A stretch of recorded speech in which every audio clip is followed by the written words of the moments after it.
Teenage Iraqi girl is shot on her way to school, and her family has to fight to keep their daughter from dying. They were told to give up, but they clung to a hope of life-saving medical treatment that ultimately brought them here to Atlanta's Shepherd Center. Health Watch reporter Beth Galvin has her incredible story. You can do it. Saba Abdullah has to relearn everything she once did with ease. It was very good. Even taking off her shoes is difficult. Like baby.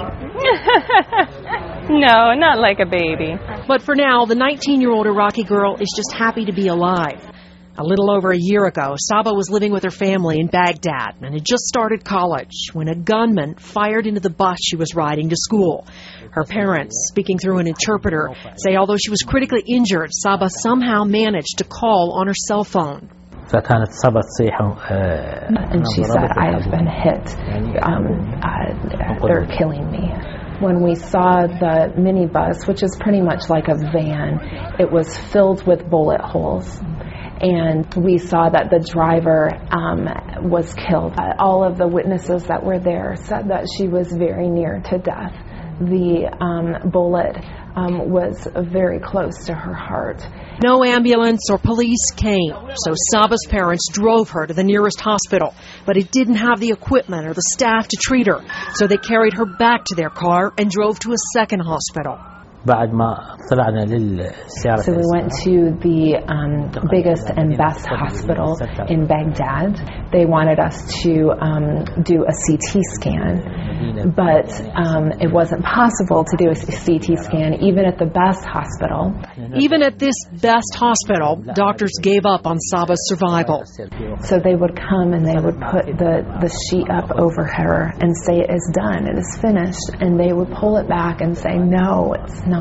For 2 days, Saba's father frantically called friends, relatives, co-workers, anyone that could help. He was told Saba's only chance was the American Army hospital in the Green Zone. And that's where, he says, she finally got the critical care she needed. They came out and said that her situation is extremely grave, and if she does not have surgery immediately, within the next 2 to 3 hours, she will die. The surgery saved Saba's life, but a bullet had severed her spinal cord, leaving her paralyzed from about the middle of her chest down. She needed intensive treatment to help her recover and regain some of her strength, and she couldn't get it where she was. There are treatment centers, but very simple ones, and not ones that can really return her to life. Saba's aunt, who lives here in Atlanta, heard about some of the work that was going on here at Shepherd Center, and she urged the family to try to get her here. It took more than a year, but with the help of the United Nations and an aid organization, 2 weeks ago, Saba finally made it here. All the way over. Of course, it is very difficult. At the beginning, I had horrible dreams, nightmares. That has gotten better, but I want to walk. Shepherd Center's Dr. John Lynn says Saba's spinal cord was severed, so it could not have been repaired even at the best equipped hospital. But he says better follow-up care would have helped her tremendously. If she had been in the United States 1 year remote from injury, would expect her to be a heck of a lot more functional than she is now. The goal now is to help Saba catch up. She's building her strength and learning how to take care of herself independently. And for the first time since the attack, she's starting to feel hopeful. I know now how to be able to dress myself and how to be able to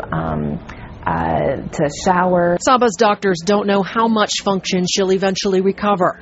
And her parents know it's not going to be easy, but they have faith that she can get back some of the life she lost back in Baghdad.